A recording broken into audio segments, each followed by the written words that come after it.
मोताळा शहरात एटीएम फोडून चोरट्यांनी 7 लाखांची रक्कम केली लंपास।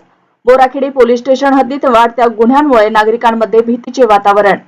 मोताळा शहरातील तहसील कार्यालय चौक परिसरात असलेल्या स्टेट बँक ऑफ इंडियाच्या एटीएम सेंटर मध्ये अज्ञात चोरट्यांनी शुक्रवारी मध्यरात्री धाडसी चोरी करत तब्बल 6,70,400 रुपयांची रक्कम लंपास केल्याची धक्कादायक घटना उघडकीस आली आहे।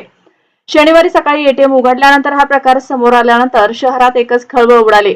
घटनेची माहिती मिळताच बोराखेडे पोलिसांचे पथक तात्काळ घटनास्थळी दाखल झाले। पोलिसांनी परिसराची पाहणी करत एटीएम मधील व आसपासच्या सीसीटीव्ही कॅमेऱ्यांची तपासणी सुरू केली आहे। एटीएम मशीन पूर्णपणे फोडण्यात आले असून आतील यंत्रणा जळालेल्या अवस्थेत आढळून आली। या घटनेची गंभीर दखल घेत जिल्हा पोलीस अधीक्षक निलेश तांबे, स्थानिक गुन्हे शाखेचे पोलीस निरीक्षक सुनील अंबुलकर तसेच फॉरेन्सिक टीमने घटनास्थळी भेट देऊन पाहणी केली। पोलिसांनी तपासाची दिशा निश्चित करत आरोपीचा शोध सुरू केला आहे। मात्र वृत्तलिहीपर्यंत चोरट्यांचा कोणताही ठोस सुगावा लागलेला नव्हता। दरम्यान बोराखेडी पोलीस स्टेशन हद्दीत वाढत्या गुन्हेगारीमुळे नागरिकांमध्ये संतापाचे वातावरण निर्माण झाले आहे।